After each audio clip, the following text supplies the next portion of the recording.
All right. Um, I got my iPad here and I have pulled up an interesting graphic that some people might be familiar with, others might not. And if they're not, I suggest you look it up. It's a important graphic that governs your life. Uh, Go to Wikipedia and type in the scientific method, okay? And then there's a diagram of what the scientific method is supposed to be. Now, in case you're not familiar with the scientific method, it's basically the process that all scientists should follow when they do science. And it's like the cornerstone and the foundation of science, right? So, what I notice here is that there's a lot of bubbles, and all these bubbles say stuff. So it's not clear where to begin, but I'm just going to go ahead and begin at the top, where it says make observations, and then think of interesting questions, and then formulate hypotheses. So it's really interesting because today, everything that we do, everything that we own is based on science, right? Cars, cell phones, the way appliances, the way we cook, the way we eat, trading stocks, the way companies grow, everything is science and mathematics. And our whole economy is based on scientific discovery. Also, a lot of modern medicine and what's right, what's wrong, how you should live your life is also based on science. But in this video, just like the title says, I'm going to talk about why science is dead. And obviously that's an extreme, but just bear with me and you'll see what I'm talking about. So in this scientific method, you have to ideally perform all of these things. Or, if it's a big project, the team that's working on the project should perform all of these things. But actually today in academia, almost none of these things get a whole side of this diagram gets completely rejected. So make observations and think of interesting questions and formulate hypotheses. All of that's already been done with you for you. When you go and you try to be a grad student somewhere, especially if you're in the more experimental sciences like biology, chemistry, or medicine, basically you read papers and you read what the field is already interested in, and then you just are like, please, I worked so hard to get in here, what can I work on to make things better? And very few people actually have the liberty to make observations and think of interesting questions and formulate hypotheses.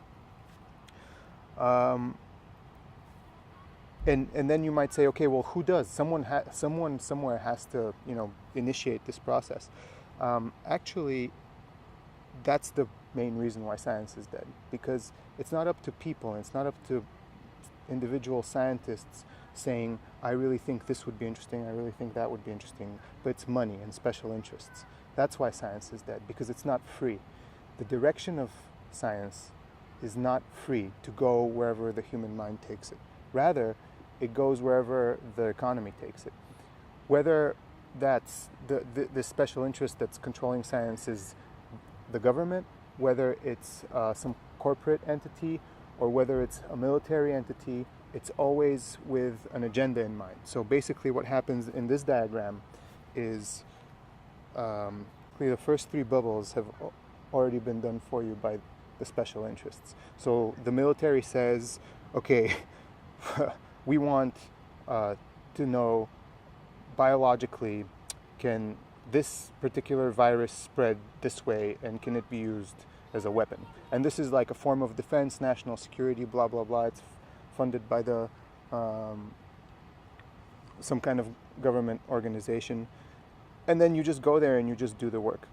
But the problem is that when these entities that are non-scientific, like military, like government, and like corporations, when they set the agenda, they basically set the agenda and they just want some kind of a result.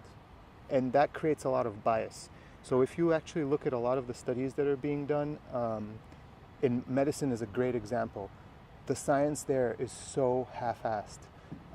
Because, and what I mean by half-assed, it's not like people don't do experiments. It's not like people don't take themselves really seriously and take studies really seriously, But when you look at it from a logical point of view, there is a lot of gaps, because if you notice, what you're supposed to do is develop testable predictions, gather data to test predictions, refine, alter, expand hypotheses, and keep going in that loop until you can develop general theories. Okay? But in that loop, usually there's a lot left to be desired.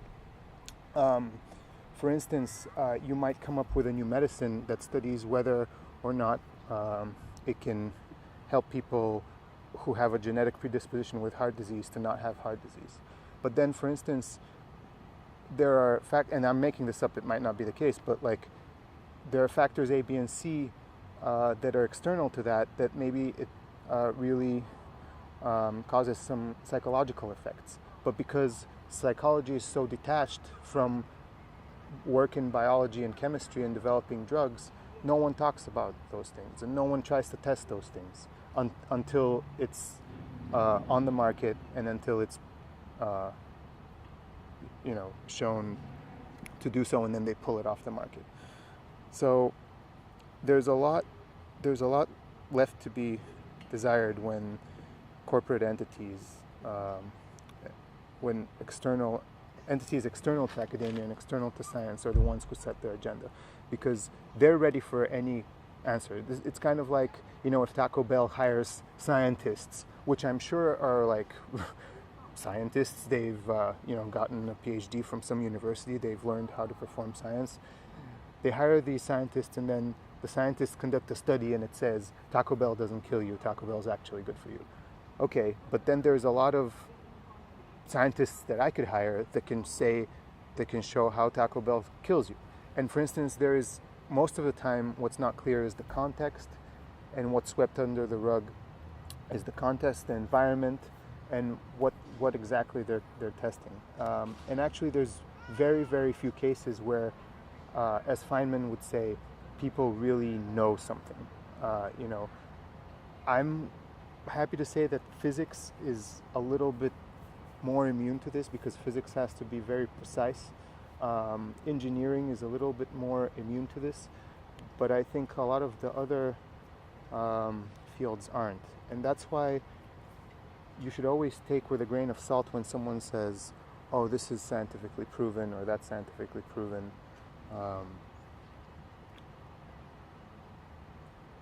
Because until you don't look at what exactly is proven, and you isolate exactly the results that are obtained, you don't know for certain whether it's good or bad. So I'll give you an example, right? We talk about rights a lot in our society, and we talk about the rights of a baby. That's a really hot topic, especially in abortion, in the abortion debate. One side says, the baby has rights, the unborn fetus has rights. The other side says the woman has rights, But, if we talk about rights, then how about after the baby is born? Forget about the abortion debate, but after the baby is born, does the baby have some kind of rights? So would it be interesting to find out the biological processes of the relationship between the baby and the mother, and what a baby takes from the mother in the first year, and to discern whether those things that the baby takes from the mother and requires of her from the first year are vital or not, and how they impact its growth intellectually, and how they impact its growth psychologically. That's a very difficult thing to study, but it can be done. That would be a series of papers in different fields, but it can be done. And if that is done, then we can have results, and we can say something like, scientifically, it's proven that the baby has to be with it. Babies suffer a lot when the mother when it's detached from its mother.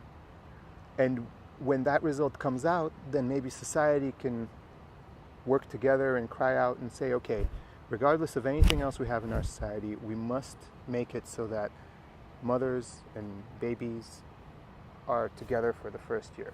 So maybe pass laws, or maybe make it more comfortable to be a mother in the first year in terms of getting government aid if you need it, getting time off work by law, if you need it. But studies like that aren't done and studies are like that aren't done not because it's not good science. That would be a very interesting scientific subject. But they're not done because there's no entity that's doing these first three bubbles. There's no entity that says, oh, please study that. You're a young academic, please study that. And there's no entity pushing that agenda. The government doesn't care about that. No corporate entity cares about that. And certainly there's no corporate money to be made with that. So that's left to the side. And nobody, even if you are a scientist, even if you want to study that, when you get to a university setting where you have the facilities to study that, you'll basically be told, no, you don't have funding for it, so pick something else, right? And that's why science is dead.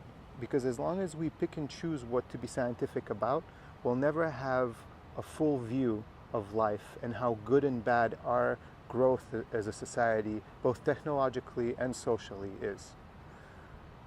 That's why I wanted to make this video, so that more people are aware of this, because it's ridiculous how many people laugh at other people because of science. Like, oh, you're so dumb, this is scientifically proven, you're so dumb. The vaccine debate is a very interesting one. Cell phone use is a very interesting one. Radio frequencies. There's people who are like, oh, I want to shut off my Wi-Fi at night.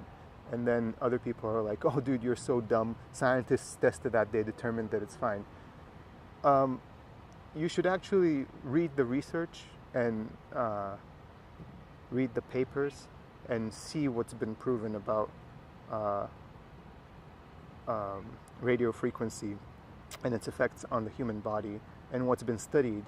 And then you should use logic to figure out if there's any gaps in that, and make your own comparisons and make your own conclusions, and not be so quick to judge someone who might be questioning of science. Science isn't the holy grail, and the last thing that we should do is live in a scientific dictatorship, particularly when our science has so much gaps in it. Let me know if you guys, let me know what you think, but that's all I wanted to say. Thanks.